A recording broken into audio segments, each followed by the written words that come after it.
Hello, welcome back to খেলো Bangla channel. আজকের ভিডিওতে তোমাদের সবার প্রথম যে আপডেটটি দিতে চলেছি, পাকিস্তান এবার ভারতের ভয়ে তাদের দেশের প্রিমিয়ার লিগ মানে পাকিস্তান সুপার লিগ কিন্তু বন্ধ করতে চলেছে।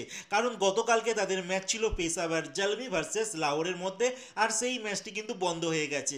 আর আজকেও তাদের ম্যাচ রয়েছে পিএসএল এর, সেই ম্যাচও বন্ধ হয়ে গেছে।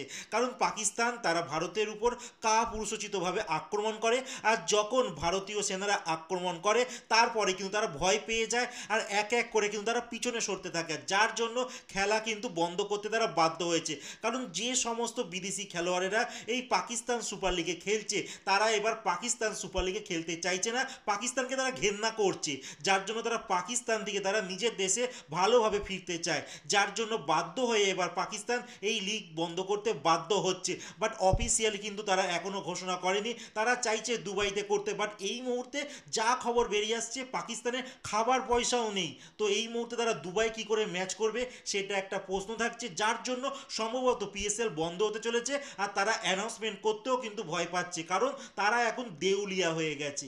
যাই হোক, এরপরে যে খবরটি বলবো রোহিত শর্মার কথা। রোহিত শর্মা কিন্তু এবার টেস্ট ক্রিকেট থেকে বিদায় জানিয়ে দিয়েছে। এর আগে আমরা দেখেছিলাম রোহিত শর্মা কিন্তু টোয়েন্টি বিশ্বকাপ জয় করার পর তিনি টোয়েন্টি খেলা কিন্তু বন্ধ করে দিয়েছিল, মানে দেশের হয়ে।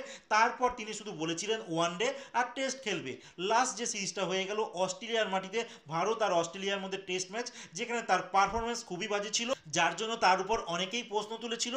বাট ফাইনালি ইংল্যান্ড সিরিজ শুরু হওয়ার আগেই কিন্তু তিনি ঘোষণা করে দিয়েছেন তিনি আর টেস্ট ক্রিকেট খেলবেন না, টেস্ট থেকে কিন্তু তিনি সন্ন্যাস নিতে চলেছেন। এবার দেখার বিষয় ভারতীয় ক্রিকেট দলের টেস্টে কে অধিনায়ক হয়। কারণ এর আগে আমরা দেখেছিলাম বিরাট কোহলি ক্যাপ্টেন ছিল, তারপরে কিন্তু কিছু কিছু সময় আমরা জসপ্রীত বুমরাকেও একটা দুটো ম্যাচে দেখেছিলাম। বাট এই মুহূর্তে জসপ্রীত বুমরাকে ক্যাপ্টেন করা হয়তো হবে না, কেএল রাহুল হলেও হতে পারে, তাকে ক্যাপ্টেন করা যেতে পারে। এছাড়া ঋষভ পান্তও রয়েছে কিন্তু ভারতীয় ক্রিকেট দলে টেস্টে ক্যাপ্টেন হওয়ার জন্য। তো দেখা যাক ফাইনালি কার নাম ঘোষণা করে বিসিসিআই।